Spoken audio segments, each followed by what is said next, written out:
وہ بندے ہیں. اچھا sir, as you said that you have been in London, تو آپ کو کہاں پر میجر ڈفرینس نظر آ رہی ہے اگر ہم انہی کی بات کریں, اسپیشلی ایبلڈ بچوں کی بات کریں, so why do you feel the major difference, اگر ہم وہاں سے لنڈن سے لے کر کشمیر کی پرٹیکولر بات کریں, why do you feel the major difference?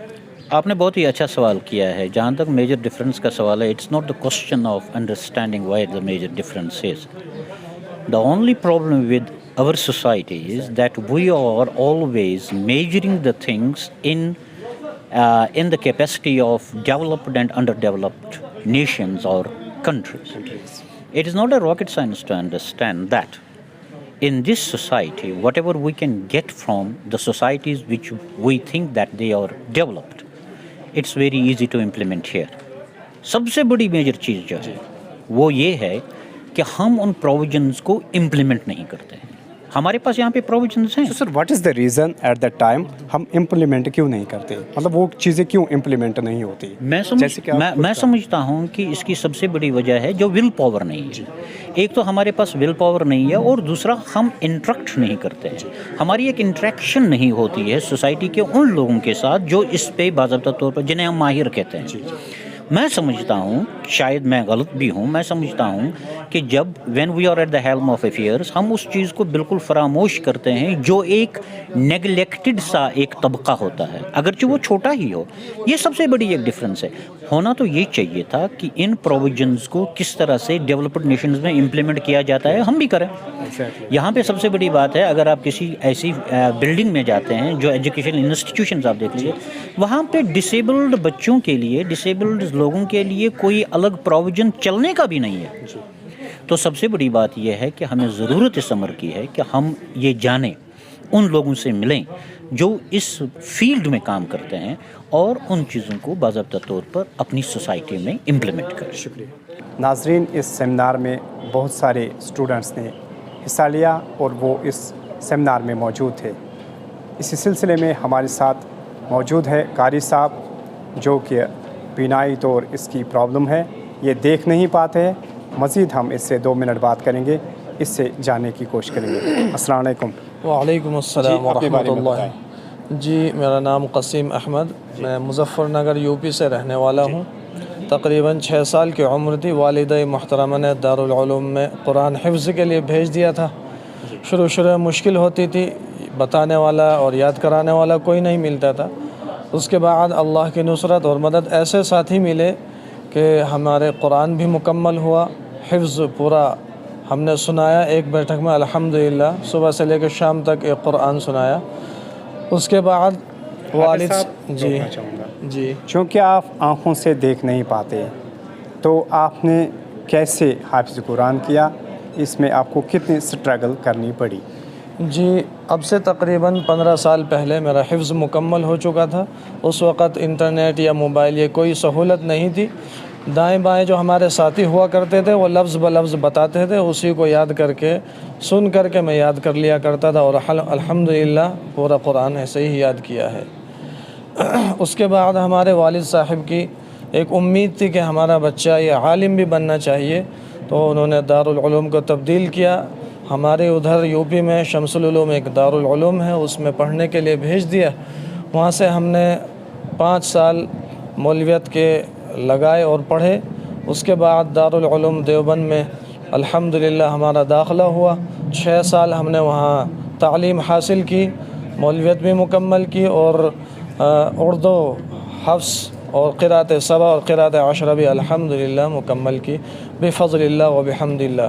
اور میں اپنے ہی جیسے سب بھائیوں سے یہ درخواست کروں گا, اگر وہ قرآن پڑھنے کے لیے تیار ہوں تو انشاءاللہ دونوں جہان میں کوئی تکلیف اور کوئی پریشانی, دنیا و آخرت میں کچھ پریشانی نہیں ہوگی. جی حافظ صاحب, ابھی آپ پریزنٹلی میں کشمیر میں کس جگہ ہو اور آپ وہاں بچوں کو پڑھاتے ہو, کسی دارالعلوم میں آپ ابھی ہو؟